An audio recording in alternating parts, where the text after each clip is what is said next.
if you do some Googling, there's close to 30 songs that they say have something in it about, especially kids, becoming active shooters. You've got singers and songwriters get it. Why aren't we getting it? When was Columbine? Anybody know? 93, wasn't it? 99. That's when I really started getting interested in all this. Anybody know the names of the two young men that were involved in Columbine shooting? Eric Harris, the other one.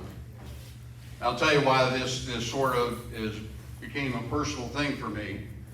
Back in late 80s, early 90s, I was in the Air Force, stationed in Oscoda, Michigan. I worked with Eric Harris's dad. Every 6 weeks he would come out on work. When I would drive home at night, I would go past their house. I would see Captain Harris's kids out there playing, seemed like normal kids. What occurred over those 10 years, it went from this normal little kid playing basketball with the neighbors every year and turned him into a murderer with mental issues. That happened, and we're still not addressing this. You've got the Federal Bureau of Investigation. How many people have the FBI here? That's what I thought. They do some very fine reports. They do some very fine studies. And they will tell you how many occurred, where they occurred, who did them.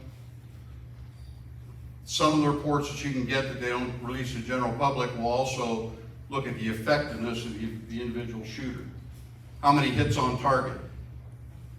That's an important thing to know if you're looking at it from a law enforcement perspective. It's also an important thing to know if you're going to try to defend yourself in one of these situations.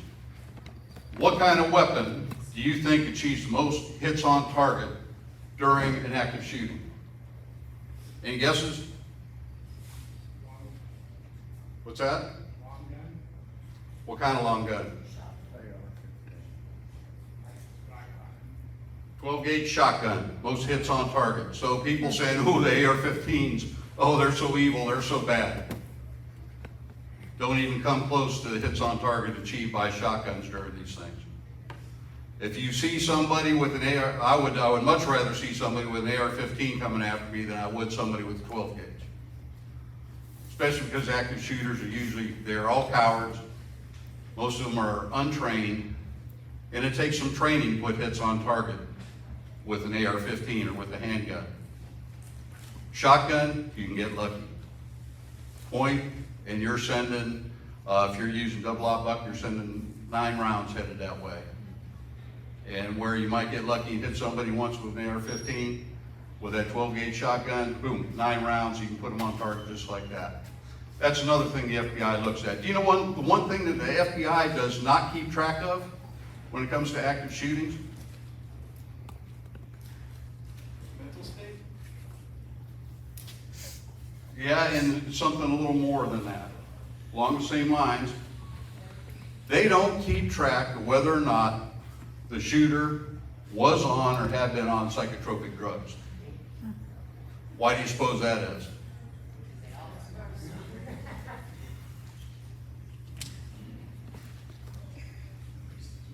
Here are some research from private individuals listing shooters that were on psychotropic drugs. There's 4 pages here. I think some of the FBI buddies would probably get mad if they put that out there, wouldn't they? Big Pharma would not like that a bit. So as we get into this, first thing I got to do is start off with a disclaimer. Disclaimer is, I am not currently a law enforcement officer. I am not an attorney. What I pass on to you is my opinion. Take it for what it's worth. But I will tell you, I have been in security, law enforcement, loss prevention for over 40 years, getting close to 50 years. I've been involved in active shooter training and awareness since 2012. I'm currently in my current position company, close to 20,000 people. I am the active shooter instructor for the company, active shooter awareness. This is sort of something that I live and breathe. What I tell you, I'm not telling you to hurt anybody's feelings. I am telling you this stuff so you can be aware, you can be ready. And I hope you never do have to use anything I tell you about. But if you do, I want you to have it in your mind. Because if you never think about it, you will not be ready. If you take some of the things I tell you, some of the ways you can prepare yourself to be ready today, it will be fantastic because at least you'll have it in your mind. If you want to be really good at it, you're going to kind of run through it in an ongoing manner so it sort of gets ingrained in your head. The way you plan, the way you train is the way you are going to react when the real situation comes along. That's what we're working towards.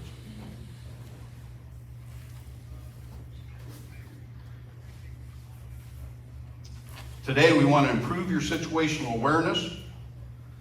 We want you to have some kind of understanding of the behaviors we're looking at and how you should respond to these. We want to prepare you to act under stress. That's real hard to do in this scenario, but I'll do my best.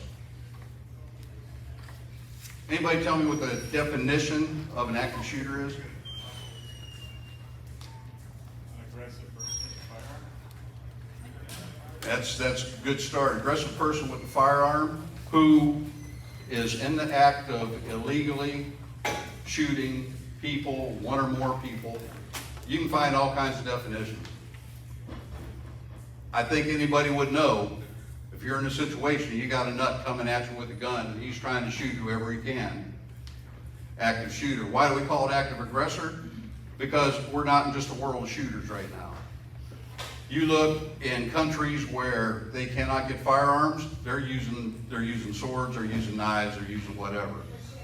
And I would much rather go after somebody with a handgun than somebody with a sword.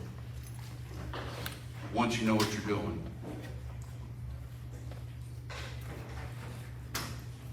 What causes folks to become active shooters? I don't know. I think people could probably get a pretty good idea if they would really take a look at some of the behaviors, some of the stressors that these folks face.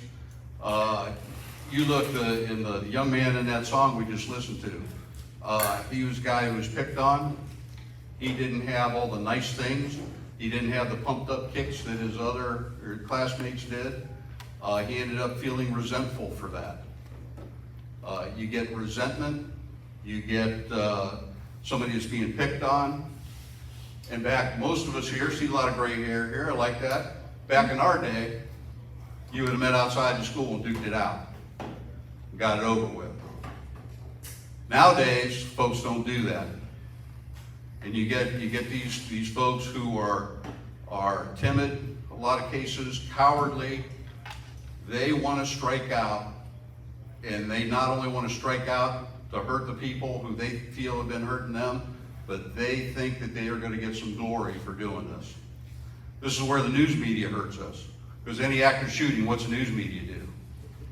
Broadcasting everywhere. They'll tell everything they can, and that just pumps them up. I normally don't use any of the shooters' names. I think we should never mention their names again. They should be forgotten like the cowards they are, and hopefully if they're not in their grave, they're going to end up in their grave soon, and forget about them. No way glorify what they did.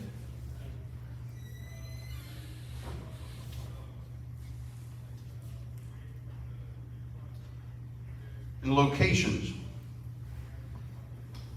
is there any place that an active shooting can't take place? I mean, you've had attempts in police stations. You've got to be prepared to face something like this, just about any place you go. I'm not saying become consumed with this. I am not saying, that should be your overpowering thoughts as I'm going to go out in public.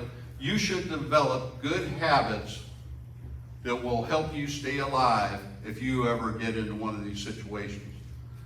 And we'll go over some cases today where had people been trained properly, I think the outcome would have been a lot different. People get real terrified because, oh, they got a gun. They get concerned because they are being told their last option is to fight. They can't run, they can't hide. Last option is fight. That's not the last option. The other last option is you sit there and cower and let the person come up and shoot you dead. If you're good with that, fine. I'm not. I'm going to go out hard. It's going to be tough. I want to make it as tough as it can be. That gun he's doing is going to do permanent damage to you. What do you have to lose? If you get in that situation, you got to develop the mindset in advance what you're going to do. Situational awareness. Yeah, I looked up situational awareness. I Googled it one time. I thought I'd find a good, solid definition of what situational awareness is. There was 20 or 30,000 definitions, everywhere from being aware of your surroundings to being aware of your inner self and blah, blah, blah. Folks, when you're out in public, you got to know where you are and what's around you and all that goes on around you. Develop that. It's not something that, you should go out there like you're on the SWAT team every time you go out in public and looking around, but just develop good habits. And it's funny, it's my family, and part of my family's right up there. Hi, honey. We go into a restaurant. It's always known now that leave that seat that's up against the wall for me. Anybody else do that in here? And you know what? Right off the bat, I saw 4 or 5 of you that I knew that's how it was going to be. Is that being afraid of anything? No, it's just being prepared. You want to protect your loved ones. You want to take care of business. Good habit to have. Another good habit to have is say you go into Walmart. I'm not telling you got to walk the perimeter of the place, look for all the exit doors, but as you pass an exit door, keep it in mind. So if something happens, you're not having to look for that exit door sign. You just say, someone back here, I'm out. Look for stuff like that. If you were in a multi-story building, you're going to want to know where the fire escapes are. They're going to have fire stairwells, stuff like that. Not only if you get a fire alarm, because you get a fire alarm, are elevators going to work? Nope. So you're going to need to know where those stairs are. If a shooting starts, are you going to want to go up there and push that elevator button and wait for it to show up? No. Pick up on things like that. I walk into a building right away, I'll just subconsciously, I'm starting to watch for things I could use as a weapon in case I had to. Most buildings, all public commercial buildings got them in, what do they have in there that you could use that makes a really great weapon? Fire extinguishers. Yes. Fire extinguishers are your friend. Fire extinguisher, I defy somebody to get accurate shots off if you are nailing them in the face with dry chemical. And once you hit them in the face with that, what do you do after that? You've got a nice club. Go ahead, and if you can knock their melon off, do it. Because law enforcement's going to thank you when they show up, because they know they're going home tonight. They didn't have to go after that shooter again. And I have been in situations, in training situations, where this one situation, a place I worked a few years back, this nice lady who worked in the office asked the deputy that I was working with on this, won't I get in trouble if I hit him in the face with the fire extinguisher? He said, no ma'am, I will buy you the biggest steak dinner you ever had. Because I know I'm going home tonight because you took them out. That's the mentality you got to have. Other things you can use. You never know. Anything that you could throw, anything you could hit them with.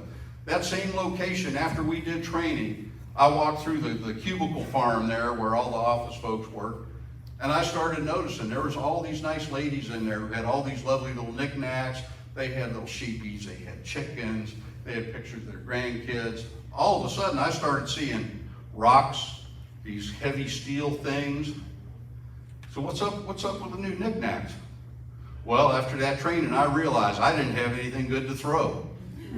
So we got some stuff now, and these women were planning on it. If anything started, they wanted to have stuff they knew they could throw that was gonna hurt somebody. I kind of liked that. I thought that was pretty cool. They were developing the right mindset. They were developing a mindset to survive. And that's what it's all about. Situational awareness includes knowing how to get out of an area, what you got to defend yourself. Also look for places you can hide. What kind of places you want to have? We'll go in that when we get in run and fight a little bit better. But as you're walking through, keep that in mind. Good hiding places too.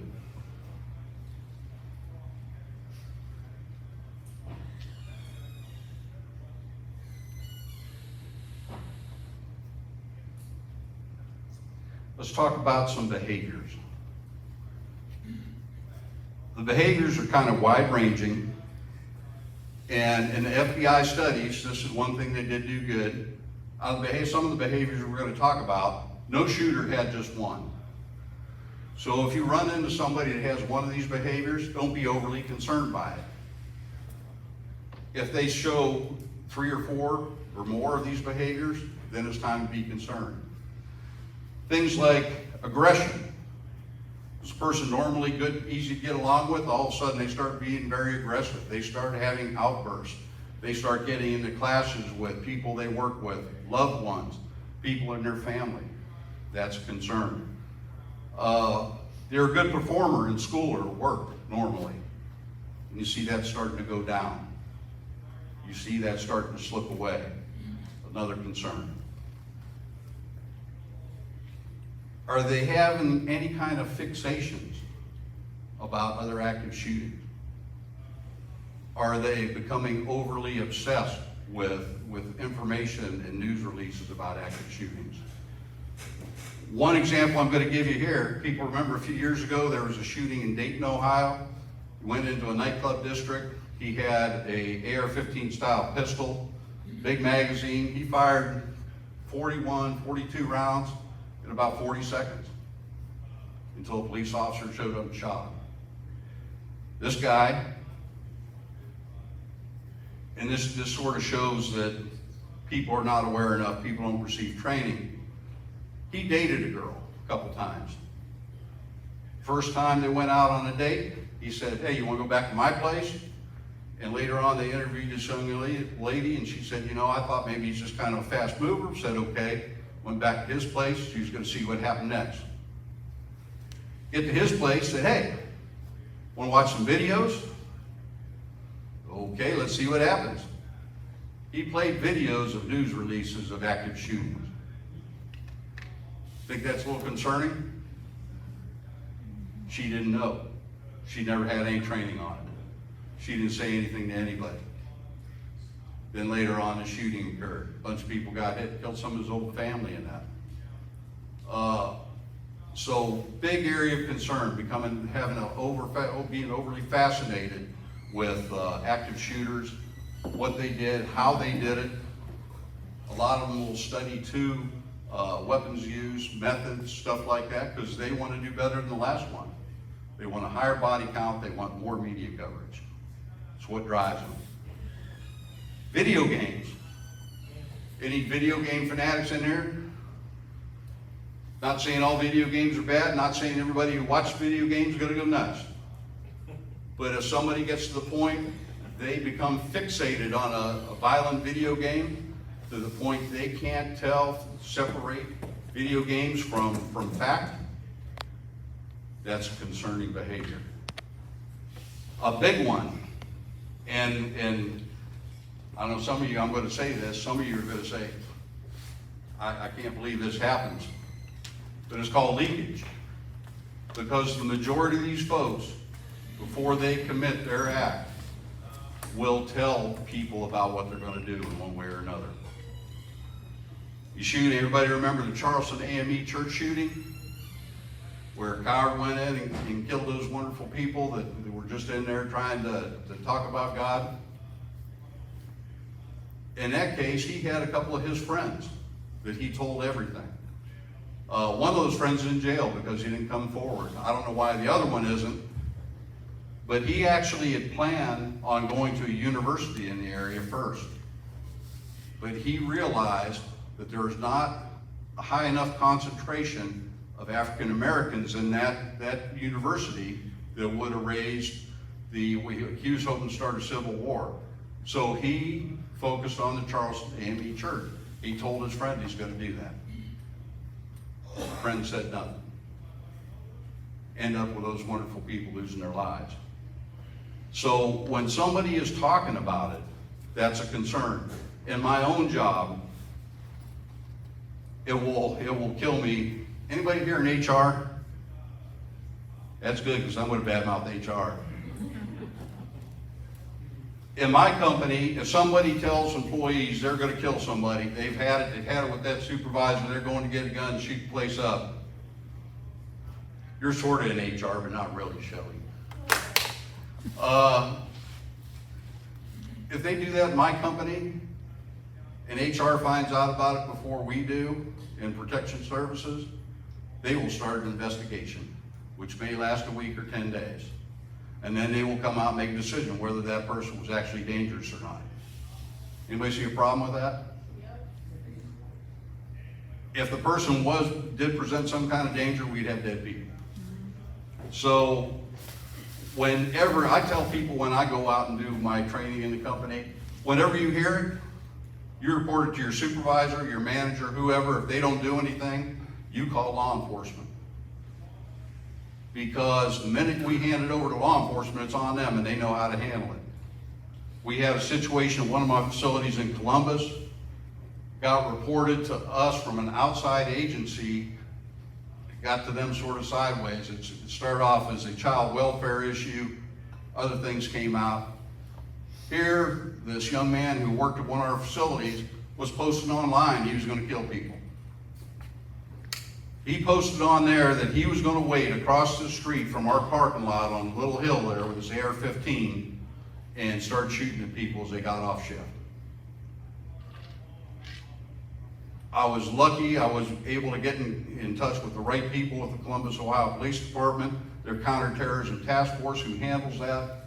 I was headed home. I get a call from a detective on the CCT, or counterterrorism, no, CTTF. I get a phone call from him. He says, "When can you meet me at the facility?" I said, "I can turn around, come back. I'll be there in 30 minutes. Get back there in 30 minutes. They got 4 guys from the counterterrorism task force, suited up, gunned up, wanted to look around the facility, wanted to go out and start hunting for this guy. They knew how to handle it. They knew how to respond. Made me feel good. They should have, the people at the facility should have reported this a lot sooner. But I mean, if that isn't leakage, what is it? When you post it online, you're going to do it. You got to be concerned about that. Over fascination with weapons. I know I would consider myself a gun nut, love guns. I'm sure we probably got at least 1 or 2 people in here like guns. But if people become too obsessed with it, I'll give you an example. Young man I worked with years ago. We get a call from a young lady, said, "I got to report something one of your officers did." She said, "I was going in the building, stopped talking to the security officer there, and he asked me out on a date. He said, couldn't do it, got a boyfriend." He said, I know who your boyfriend is. And he is only going to look this big when I'm looking at him through the scope on my rifle." We got that young man out of there. That young man was former military. He had a book of all his guns, pictures of all his guns, the name he gave each gun, all the pertinent information on that gun, all the nomenclature, all the stats on it. He had an issue. And as we started looking into it, there were some other problems he had too. So he was removed from the area, and I hope he's doing well. I hope they got him help. But I think that was a save. That was a possible save. That was not outright leakage, but saying something like that, if it doesn't get reported, not good. So remember, with those behaviors, any one of them, 2 of them, not a concern. 3, 4, or more, you need to be reporting it to somebody. And who do you report it to?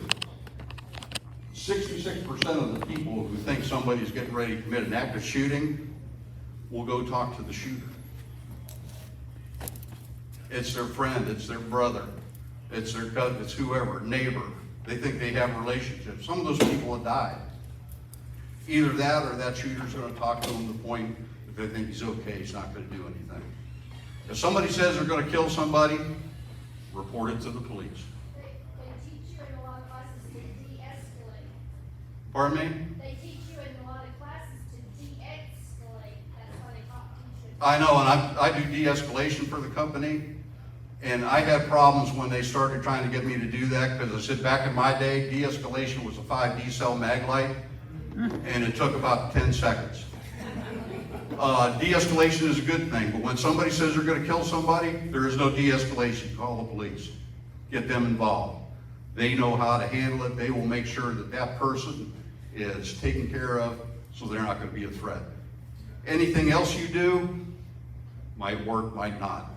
I don't want to be put in that position. Any questions on that? Any other comments on that? Like I say, listen to me, don't. But I'm just telling you how I feel and how I think it is.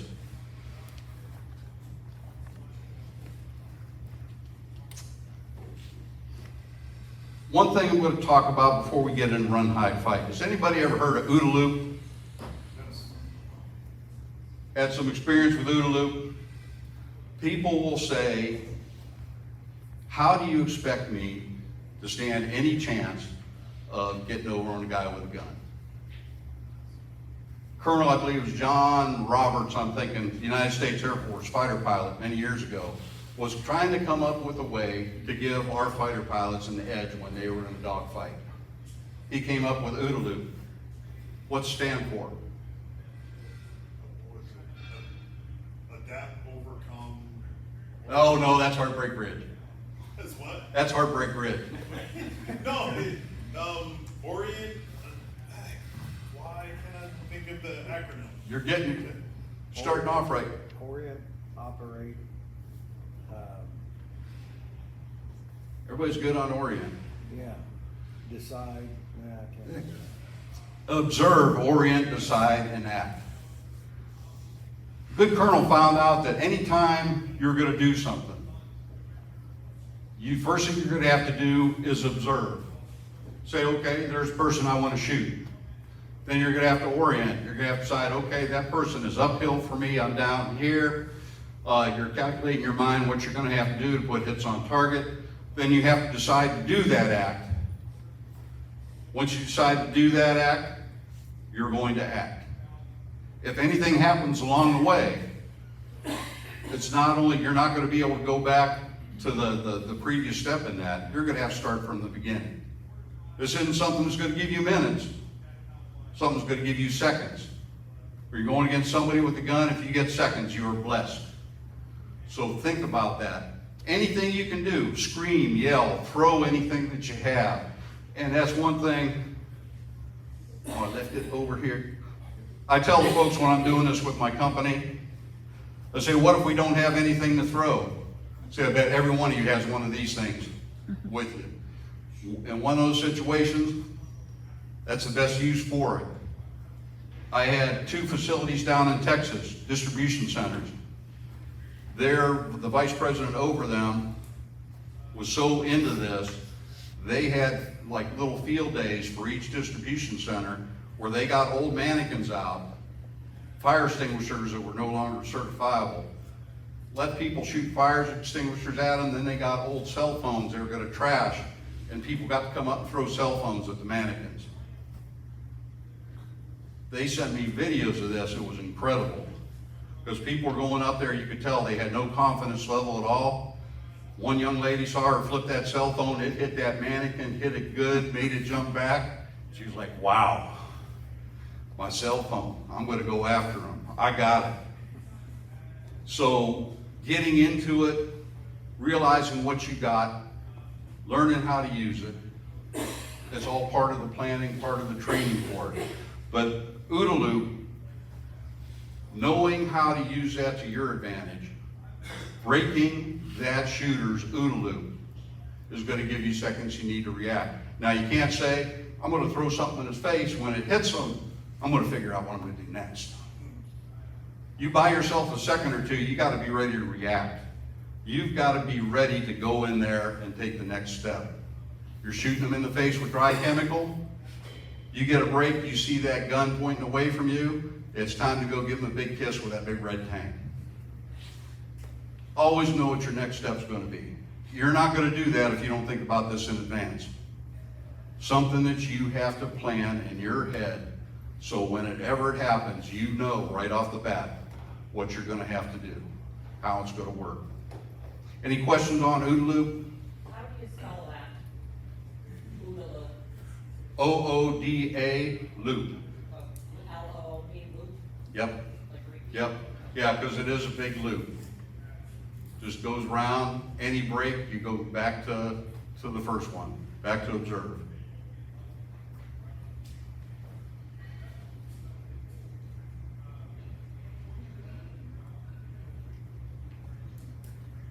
Another thing I want to get to is there are so many cases that you wonder how the active shooting ever took place because of some of the indicators there were in advance. Stoneman Douglas High School, Florida. The young man who was the shooter down there, who they're still trying to figure out what they're going to do with his sorry self, he had so many issues with law enforcement, it was ridiculous. I tried to count all of them up. I quit counting at 30-some contacts with law enforcement and with social service agencies. And he was still walking the streets. We have any Uber drivers in here? Let's all pretend you're an Uber driver. If you're an Uber driver and you get a call to pick somebody up that wants to go to high school, let's say Stoneman Douglas High School, and you get there and you see a young man carrying a rifle case, you gonna be concerned with that? Yeah. Think you might take him to the high school and drop him off and not tell anybody? That actually happened. It's out there. Everybody remember the theater shooting in Colorado years ago with the Joker, the squirrely redheaded fella who, by the way, had one of the highest percentage of hits on target to anybody because he used a shotgun. If you're sitting in a theater and somebody gets up and walks down to the front of the theater, goes out an exit door, then props that exit door open, you're going to sit there and say, well, that's okay, you probably just want to go out to his car and he's going to come back in. You better be concerned, because that's what he did. When he walked back in, he started shooting. There are indicators out there that so many people will overlook. If you see something that you think is suspicious, get it reported. I see all these cases that have happened. If somebody who had seen those things had told the right person, they probably wouldn't have happened, or they wouldn't have been as bad. And you hear this so much that you sort of get sick of it, but see something, say something. You can't say, well, in 99, probably even higher than that, probably 9,999 times out of 10,000, there's not going to be a problem. But can you live with yourself? If it does turn out bad, you had the ability to stop it and you didn't. Don't put yourself in that position. You see something that you think is wrong, get it investigated. Tell the right people about it. Law enforcement now, they were a little slow in Columbine and thereafter, but they've got the point now, most law enforcement agencies, you tell them there's a potential active shooter, they're going to be there. And they're going to come out strong. So be aware, if you see something concerning, let somebody know. Add something to that. Sure. People get comfortable and complacent and also think that somebody else will handle it, so they'll just leave it alone. Yeah, I always think somebody else is going to report it, so why should I? Then a lot of things end up getting missed and a lot of people end up getting hurt. Very good point. Appreciate that. But folks, I'm telling you, you think if your spider senses start tingling, you think something is wrong, let somebody know about it so it can get checked out. Oh, here we are. Anybody sick of hearing run, hide, fight? You hear that all the time.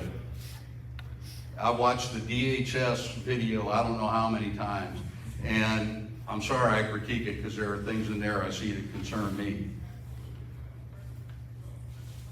I always run into problems with this whenever I'm teaching a class because people seem to think I am giving them a choice of running, hiding, or fighting. I'm not giving you the choice, the shooter is. If you have the ability to run, run. The best thing you can do is remove yourself from the situation. Don't say, well, you know, I'm going to go straight to going after the shooter. No, get yourself out. If somebody in there refuses to run, coworker, whatever, if you want to stay there and take a chance of dying with them, that is your right to do so. But you are under no moral or legal obligation to stay there and die with them. And some people will freeze. Some people will become terrified and will not have the ability to do so. Don't let yourself go down. Get yourself out of there. You owe it to yourself, you owe it to your family, you owe it to everybody that you might end up helping at some point in life. Get out of there and live. When you run, where do you go when you get out of the building?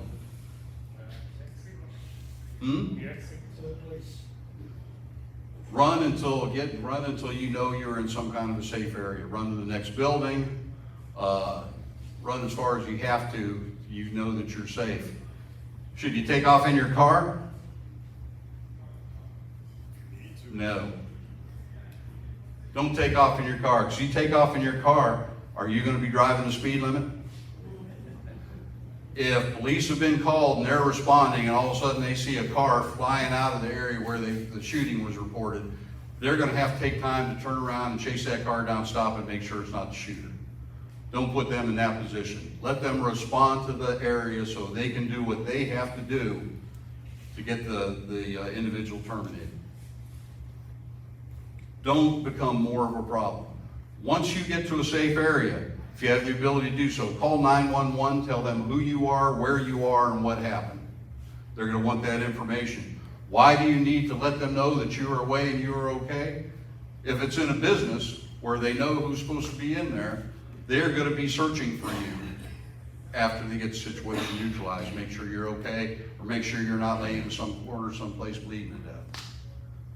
So let 911 know who you are, where you are, and your status.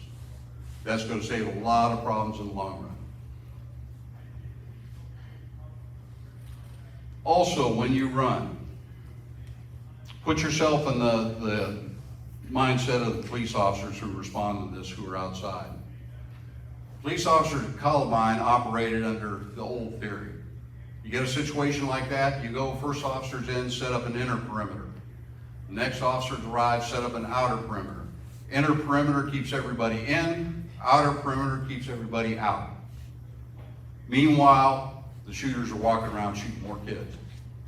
Now, police officers show up, they're going in, and they are there to put bullets on the bad guy.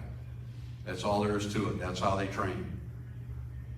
So if you are running out and they are coming in, you see a potential for conflict there, do exactly what they tell you to. Come out, make sure that your hands are out in the open as soon as you get out of the building.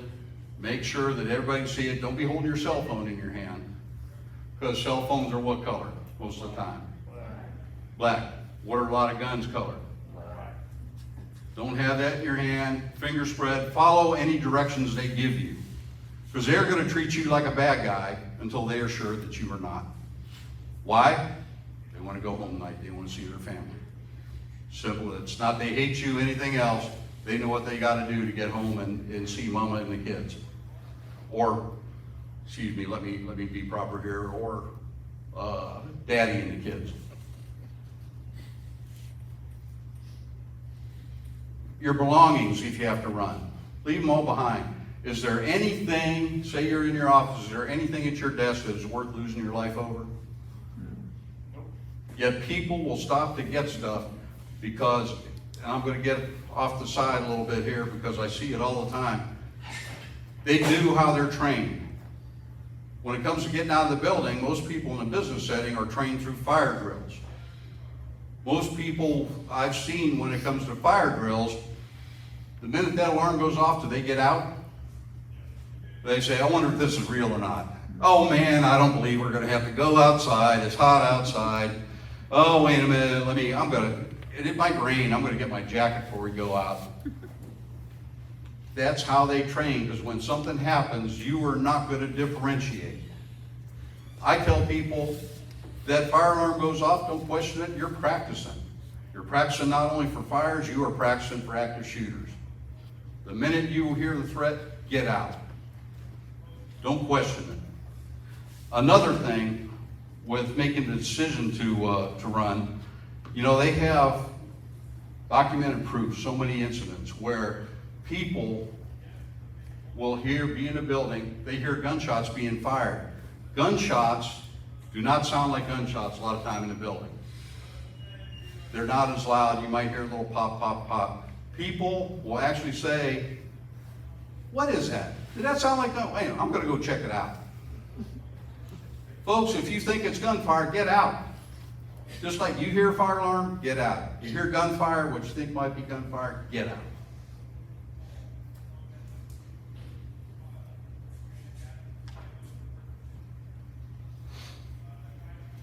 If you were running out, you see one of your coworkers, loved one, whatever, shot laying there.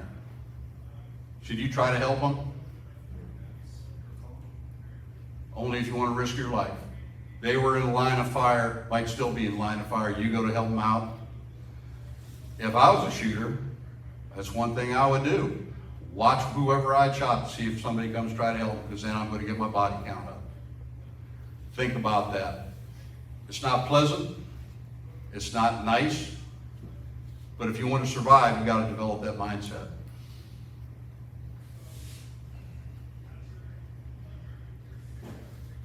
Hiding. When you hide, you may not have a nice room to hide in and just be under a desk, whatever you can get to conceal yourself. And it's funny because I have had employees in our situation. We have optics labs and all kinds of other things. You look at it, you think there's no place to hide here. Employees have found places to hide, and some of them really take it to heart. You're like, no, and I'm not hiding behind this machine because it's all aluminum. This one over here is cast iron, got a cast iron base. I'm getting behind it. That's the way you got to think. You have some employees say, okay, I know where this one room is in the middle of the building. It's got all concrete block walls and it's got a steel door that's lockable. They're thinking. If you have the ability to get in a room.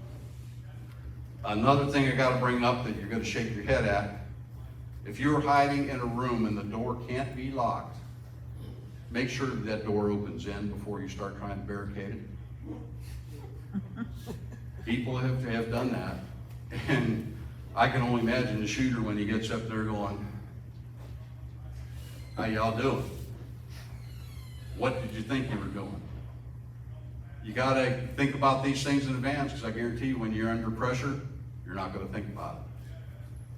Get inside that room, door open and in, barricade it with whatever you can. Get that blocked. When you get it blocked, stay off to the side, stay away from the door. Shooter comes in, can't get in the door, what's the first thing he's probably gonna do? Shoot the door. Virginia Tech, the shooter there, was a real piece of work. He had locked down the doors from the exterior that exited that building, and then he went up, walked through classrooms, started shooting people. By the time he got to the second floor, some students up there who had not been trained figured it out on their own. One room upstairs, they moved a heavy piece of furniture in front of it. Other room, 2 students laid down with their feet up against the door. The shooter came, couldn't get in the door, shot at the lock set, which couldn't be locked anyway, so I don't know why he shot at it. But luckily, the students were laying there, the bullets went over them, they did get some fragments of the door that stuck in them, but they kept them from coming in. Got mad at the one that they had a heavy piece of furniture in front of. Then after he couldn't get into those, you know what he did? Went back and walked through all the rooms where he had already shot people, found the ones laying on the floor, shot them again, make sure they're dead. This guy, we'll back up a little bit to things that should have been stopped. About 3 weeks before the shooting, he was at a gun range. People here go to gun range? Anybody? They're pretty safety conscious there. What do you think you would do at the gun range you go to if you laid a target on the ground, walked up to it, and shot down into it? Would they let you do that, or would they report it to somebody?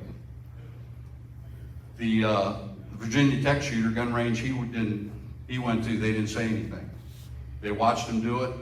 When they were interviewed later, they said, we thought that was kind of strange. Now, he had a plan in place. He knew that he was going to have the opportunity to go through and shoot those people while they're laying down. Or people were going to try to jump and hide down in the aisles and lay down, and he was going to be able to get them then. So, folks, it's back to see something, say something. There's a good opportunity there to stop it. Nobody did. Could I make a suggestion? Yeah. I worked at a large nursing home. Mm-hmm. So we had 75 rooms where the residents were with no locks, like you said, Mhm. but they were solid fire doors. Against the law to have one of those little rubber wedges that you wedge your door open with, against the law to have one in a nursing home or to use them. So it was against company policy to have one anywhere, because they were afraid somebody would prop a door open at some point. So I advised all the staff that everyone, you get one of those wedges and you put it in your uniform pocket. And if there's an active shooter and you're caught in one of those rooms or in a hallway or whatever, you get in one of those rooms and kick that thing in the bottom of that door, and they are very effective. Mm-hmm. And that, as you said, that shooter's not gonna spend a lot of time on that one door.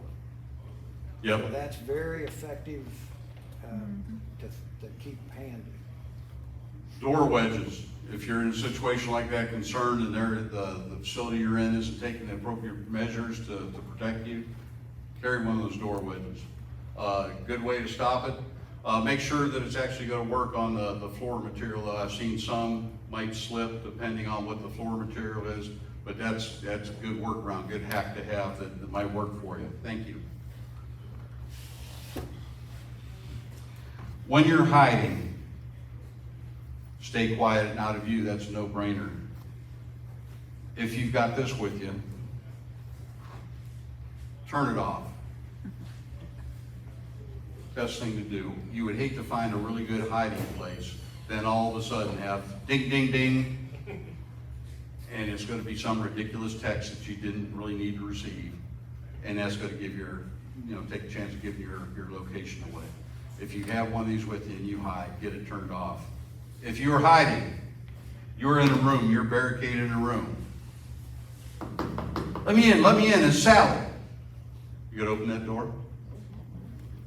Once you get barricaded, you don't open that door for anything.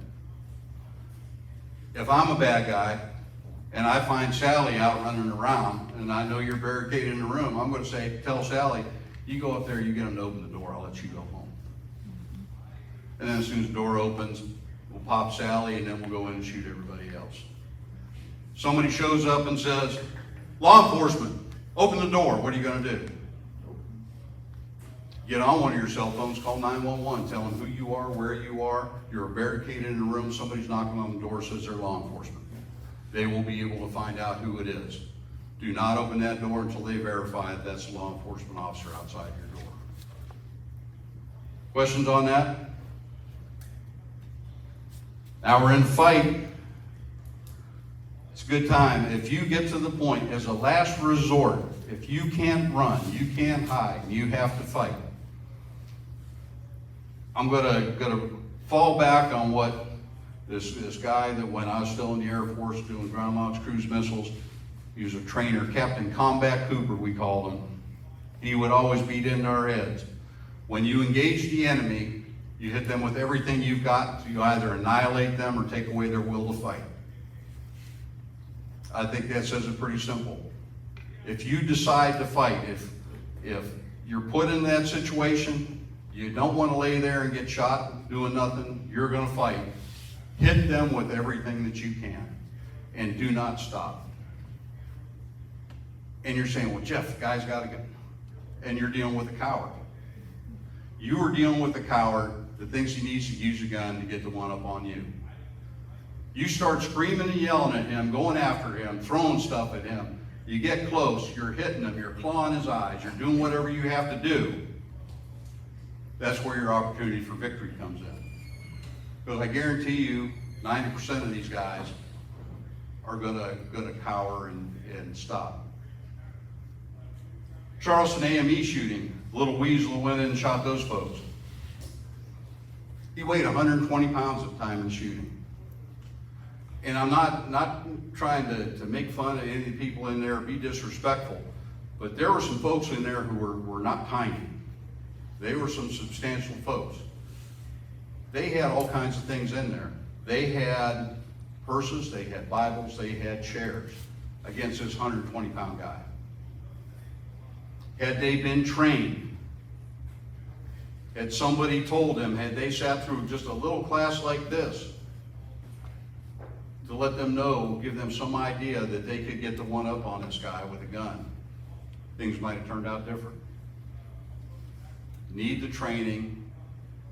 You need to be ready to respond. You need to realize what you have. And then when you engage this guy, take him down. And you know, swarming, there's anybody ever hear of the Alice classes they have for active shooters, active shooter training? I became an Alice instructor years ago before they went all commercial. They teach a thing called swarming too. If you're in a room, the guy comes in, have people on each side of the door, jump on them, drop to the floor, take them down with you, then everybody just jump on them. If you can't breathe, oh well. You've got them contained, you keep them down till law enforcement gets there. Law enforcement, call the coroner, whatever. You don't care if you hurt them or not. Get them down, contain them. So that's something to consider too if you got a bunch of people there.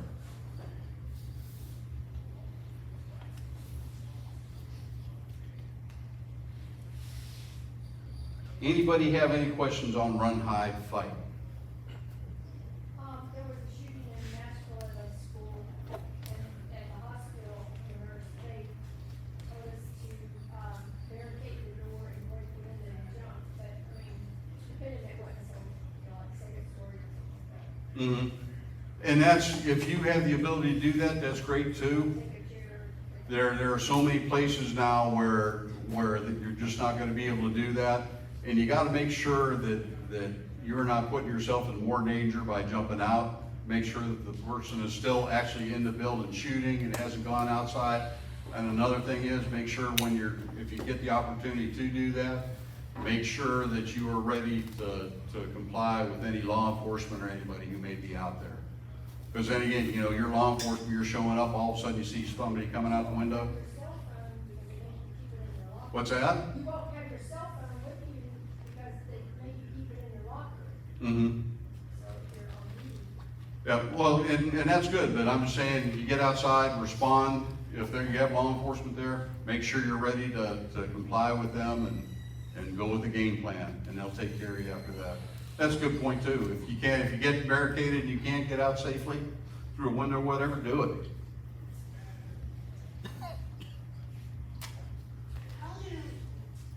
How does what we do change when we have children or grandchildren with us? You got a plan for that. You're probably going to get more to a situation where you're going to end up hiding. So that's why it's more important to be aware of what you got going on around you so you can hide. If they're old enough and you can run, that's great. If they're smaller, I would recommend knowing where you could probably go to hide. Any other questions? I have a question. Yes, ma'am. Okay, so say I'm in school and my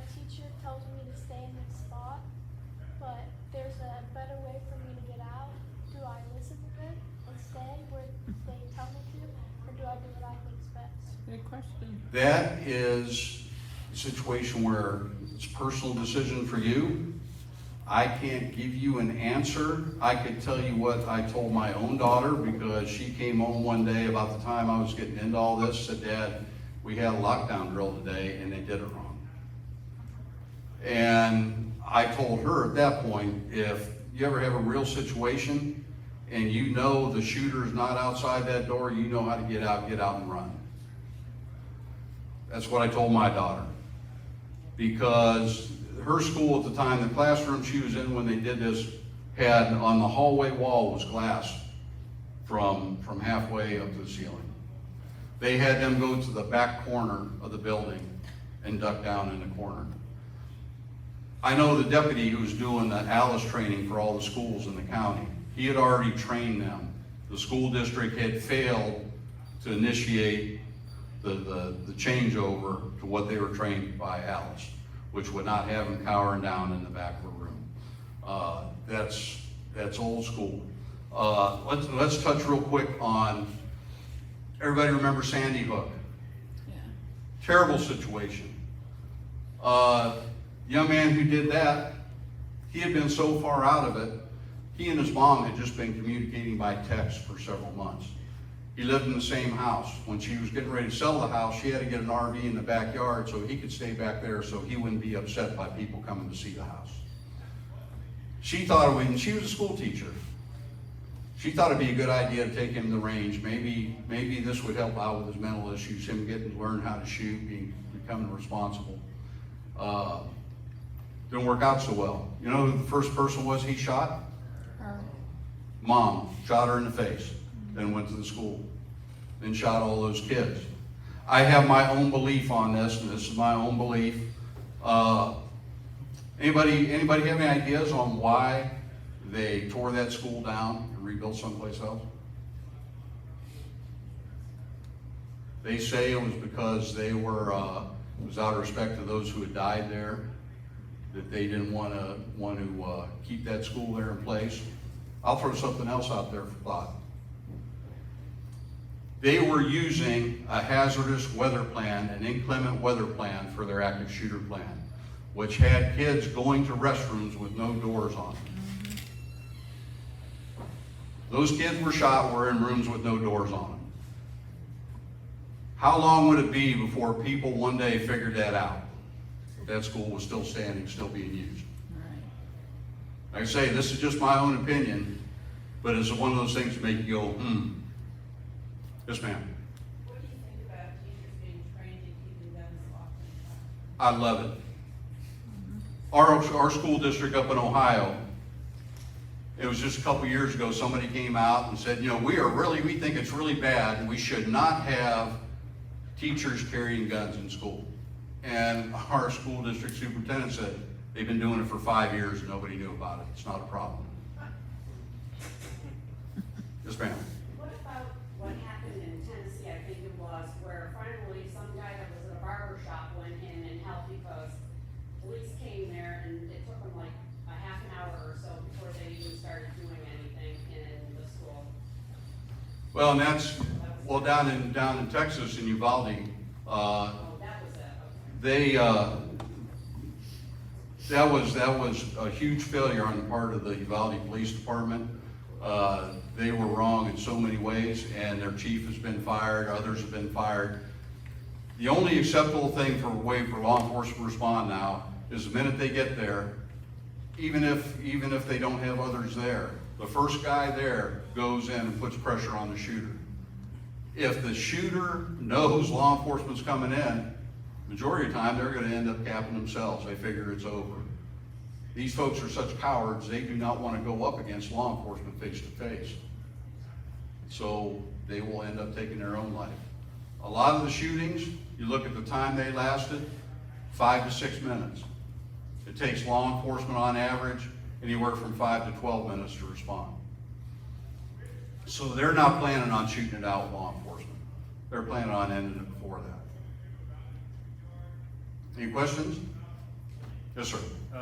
is there anything that you can keep other, I don't know how to use the consonant, but is there anything else like a pepper spray, taser, anything that is legal that you can keep for yourself? Or There are things you can use, and it depends on where you are, what you are allowed to have.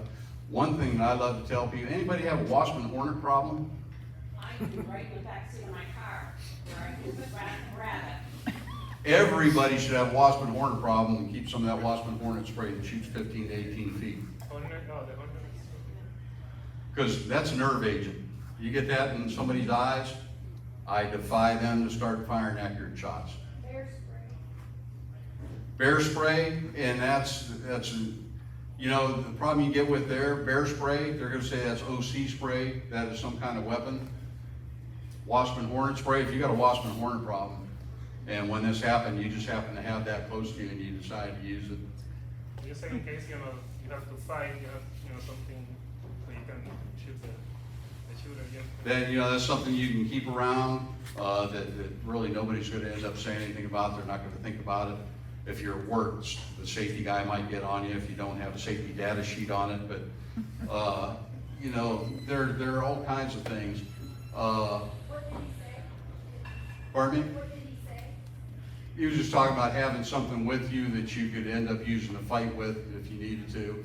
And that's the wasp and hornet spray falls into that. Really, anything, there's all kinds of aerosols you can spray that's gonna mess with somebody. And that's why you gotta be imaginative. There's so many things you can use out there. You're only restricted by your imagination. You can always have tools.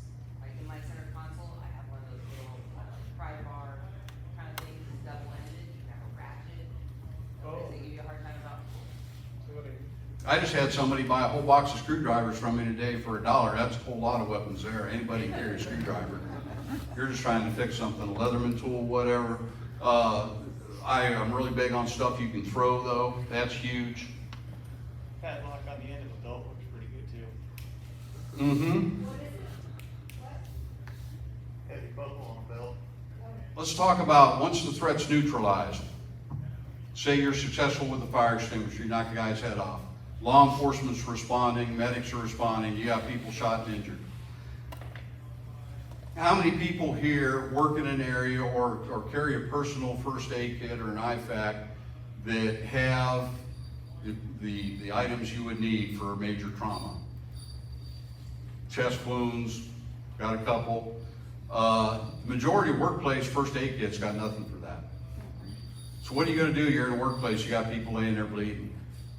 What else do you have at your disposal that you can use? You have a belt, you have cloth. you have Clothing in your it? Shirt, yeah, Roll of paper towels, yeah. packs of paper towels, and a lot of people in the medical world get irritated when I say this, but it works. Any feminine hygiene products, Yep. so they'll say, well, you're gonna get some linen wound, you're gonna stop a person from bleeding out. Know what you have available in your area in case this ever happens, so you're gonna be able to respond. Because medics, unless they have a tactical medic with the SWAT team coming in, when the SWAT team finally gets there, you're gonna be the only chance these people have survived. It's gonna be on you. I recommend everybody know a little first aid, but if you don't, use common sense. Do something to stop the bleeding. Try to make them comfortable, try to do what you can for them until help gets in there. Because you're gonna be it until help arrives. Questions on that?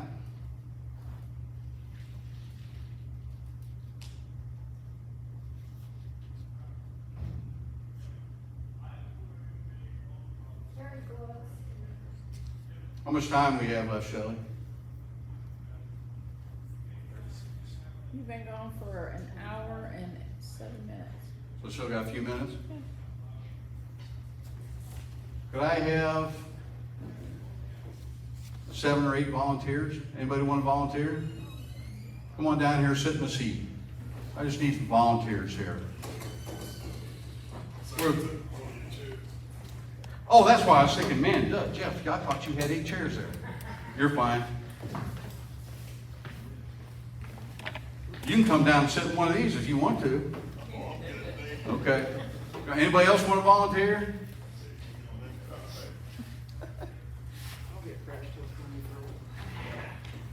You are toting, so I'm gonna use my certifying official. Can you certify that this gun is inoperable in plastic? It is. I will be using this in this demonstration. Nobody else, if you're armed, don't get excited. It's a fake. Don't make me an accident. Don't want to do that. Come on, we need 4 more people. Come on, Come on, some heroes. 4 more people. Come on, guys. Come on, come on. Look at this. This is what family's for. I love you, honey. Need 2 more. 2 more, come on. Here we go, come on. Now, come on. If I was Bob Barker saying, "Come on down," everybody would come running. We need 1 more, come on down. Oh, okay.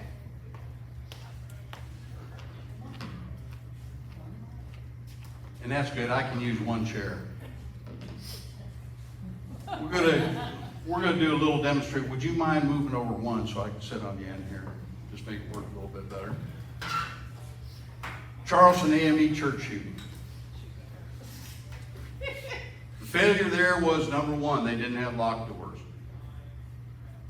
And I know a lot of people in churches get really upset when you say you need to lock the doors and you have to control who comes in there. I wish we didn't have to do that. I wish anybody had a desire to walk into a church could do so. But we live in this age where you've got to be ready to control who's coming in. Second thing, they had no training whatsoever. They didn't know what was going on. So that little rascal who did those folks wrong walked into the Charleston AME church, walked into a room. They had the, I believe it was Pinckney, Pastor Pinckney was in there. Other people, more people than this, were kind of limited by room. He walked in there.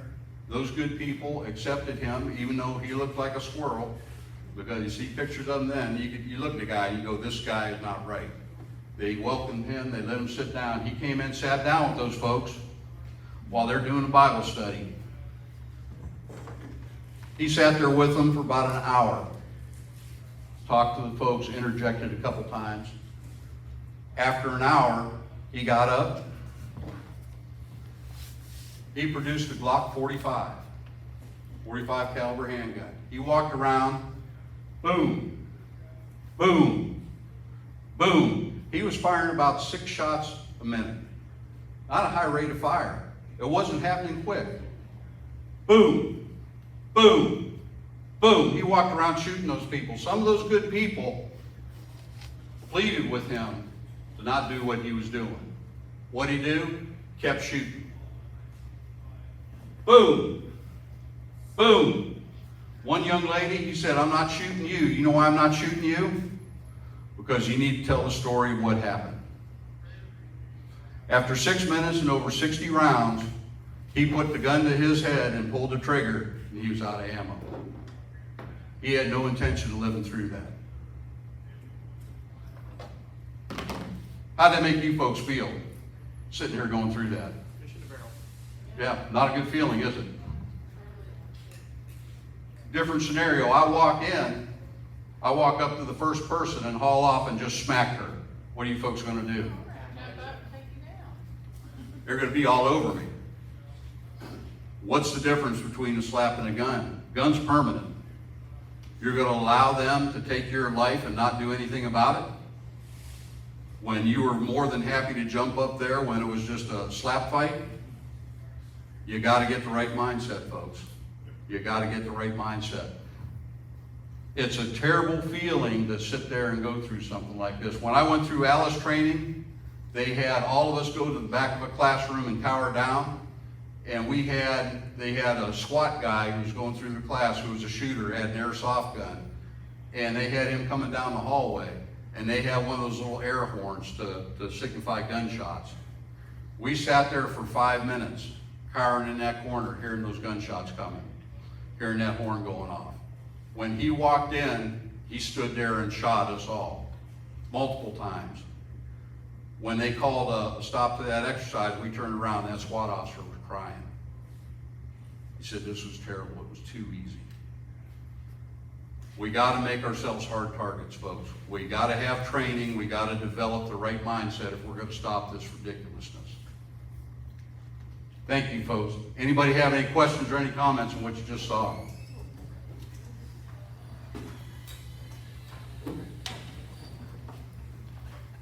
No. Why would it just sit there? Hmm? Why would that many people just sit? Because the guy had a gun, and that's what their mindset was. You have a gun, you better listen to him. There's no way around it because he has a gun. Why the better for first? I think it's better for life, for me. And they were good folks who were doing what they knew how to do, which was pray for them, which was try to talk to them. And I mean, this one incident just sends shivers up my spine, because had they been trained, had they had some security on the outside of the church, had they locked doors, never would have happened. But the majority of the place you go to, look at the church down in Texas where the little nut job who got kicked out of the Air Force went in, walked in through unlocked doors, shot a whole bunch of people. Wasn't until he was leaving and one of the neighbors who had heard what happened went down and got his own AR-15 out, engaged the guy, hit him, and then they got into a little car chase. The guy ended up crashing his car, was in the median, shot himself. People do what they're trained to do. You're not going to be just sitting there, have something new like that come up and have the right answer to it. I'm giving you the right answer. Prepare for it now. Get the proper mindset, know what to do, know how you're going to react, run it through your mind. Not saying become obsessed with it, I'm just saying become proficient with your response if anything like this ever happens. Dig into it a little bit deeper. I'm not saying everything I'm saying is right. Get in there, dig into it deeper. And I see folks here who got a lot of parents, we probably got some grandparents here. Be aware of what schools are doing and what they should be doing. If you don't like how schools are handling things, if they're still behind the times, if they have plans like Sandy Hook did that are putting your kids in danger if something happens, you need to raise a little hell with them. Because I know how school districts work. School districts like to keep everything quiet, like to keep everything normal. They don't like, a lot of drama and stuff that might cause an issue.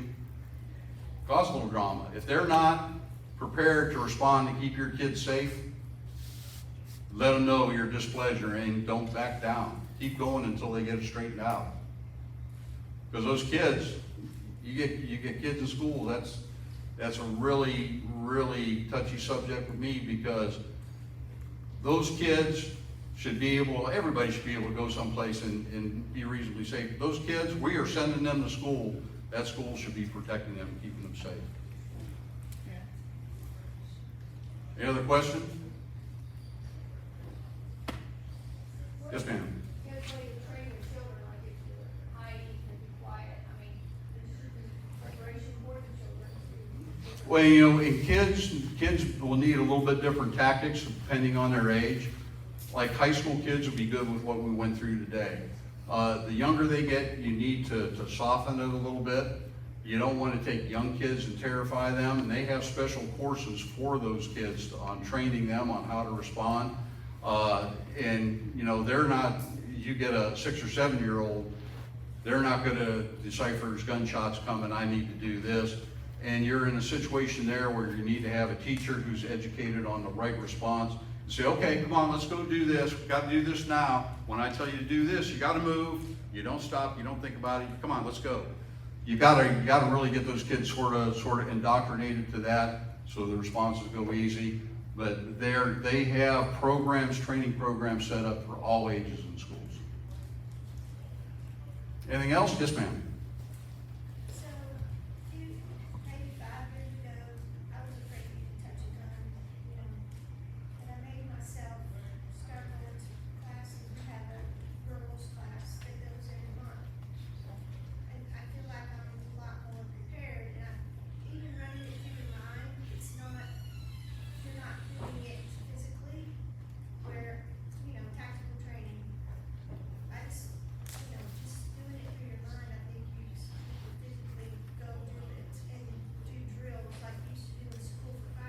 It's Mhm. kind of the same thing, like if you're sitting in church, maybe get your church to start having rules, you know, at your church.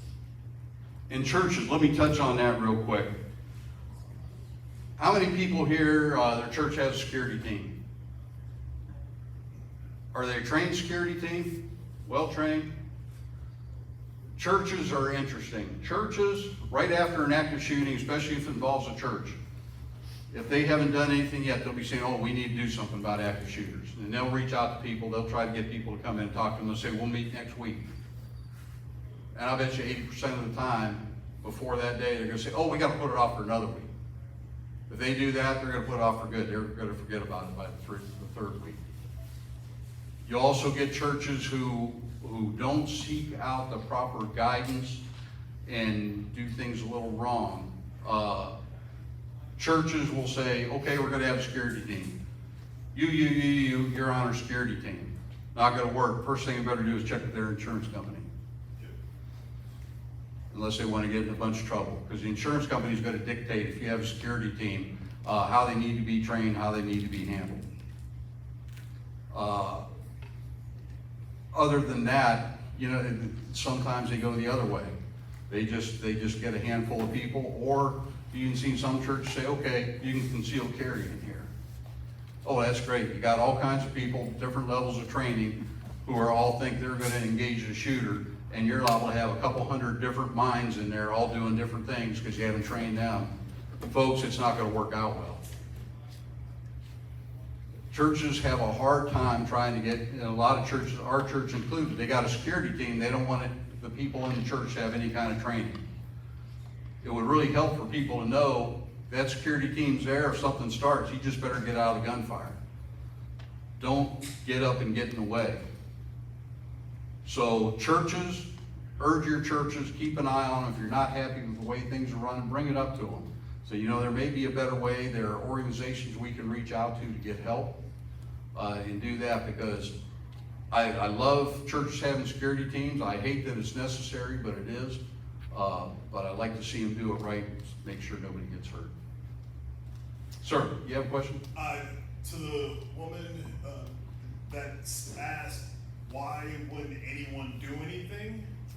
That was a question that you asked. My question to you is, when is the last time you punched someone?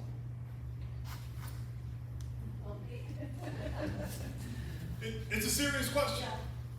Then for everyone in the room, It's an unusual situation. Yes. But like it's a human instinct to fight or flight, and if they just sat there and watched their peers being popped off. it's a human seems instinct like the for last brick flight. or so should have. I could ask everyone here in this room, when was the last time you've been in a fight? Never. Okay, got never. Long time? Long time ago. Yeah. If you do not train for a situation as he is telling you, you will fall to the level of your training. So if you don't train to fight, you will never get up or stand up to fight. If you don't train with a firearm, you will never have the ability that if a problem is coming in your way, will you be able to draw and fire accurately?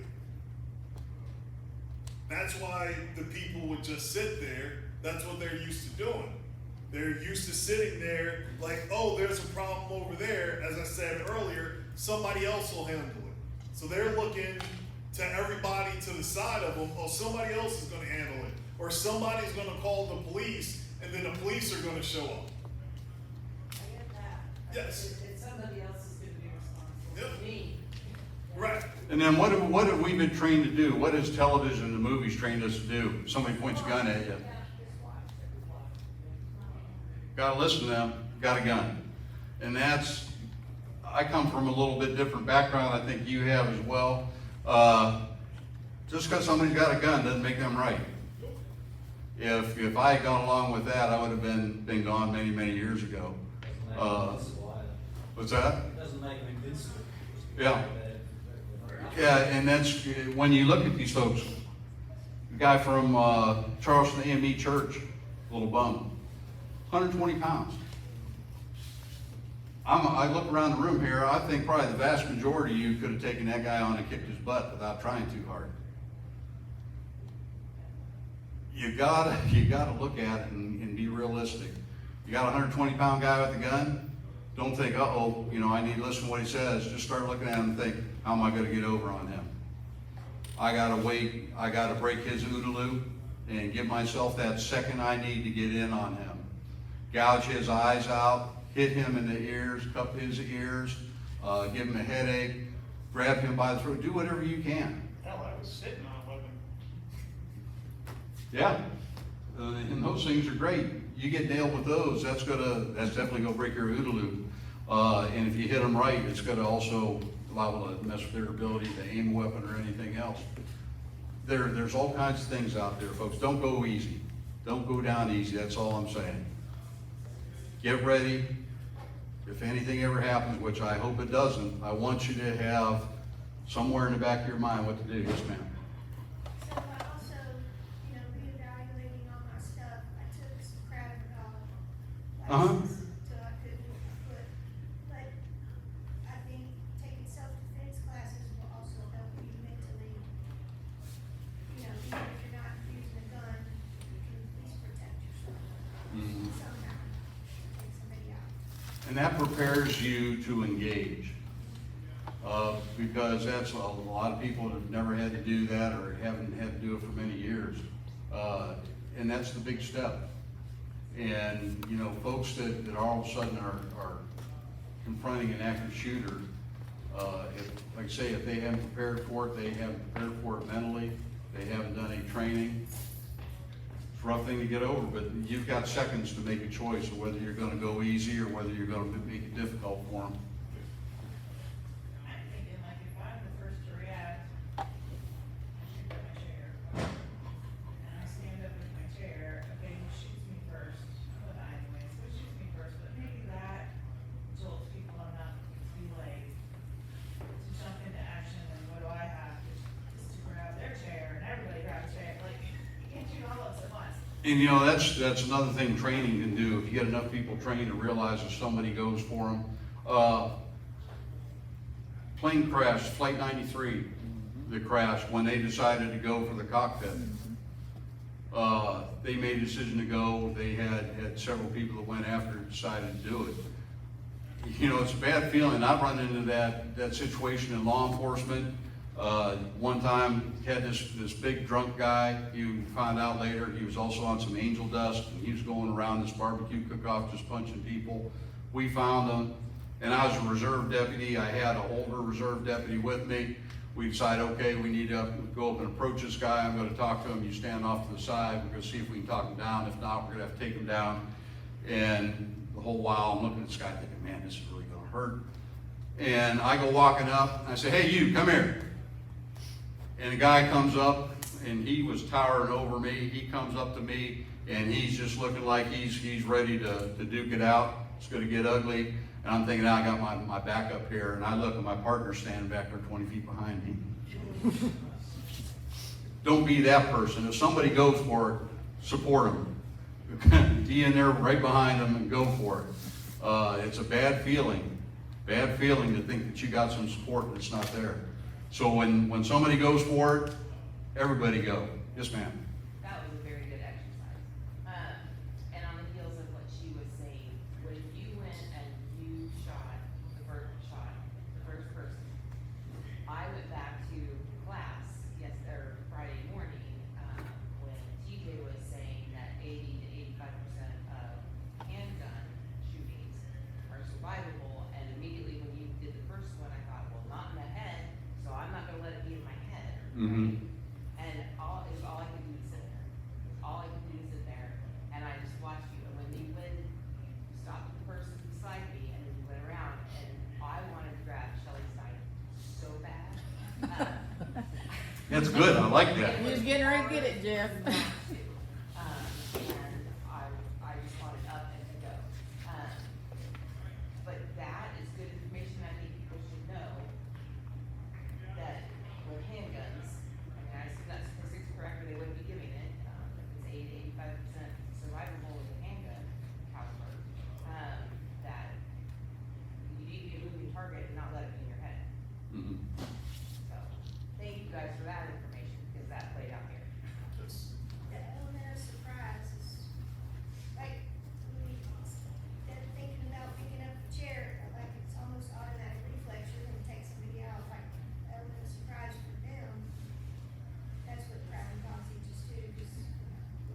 You know, I've been through firearms training where they basically demonstrated OODA loop. They have different exercises they can do where they will give you a chance to react after somebody will do something and starts running towards you. And you know, law enforcement world, they tell you you need 21 feet in between you and somebody to be safe. Because if you have anything less than that, they can get to you before you have time to react and draw your weapon. 21 feet. So if you're closer than 21 feet, you've got an opportunity. If you have any way to break their OODA loop, you've got an opportunity. So keep that in mind. Keep running it through your head.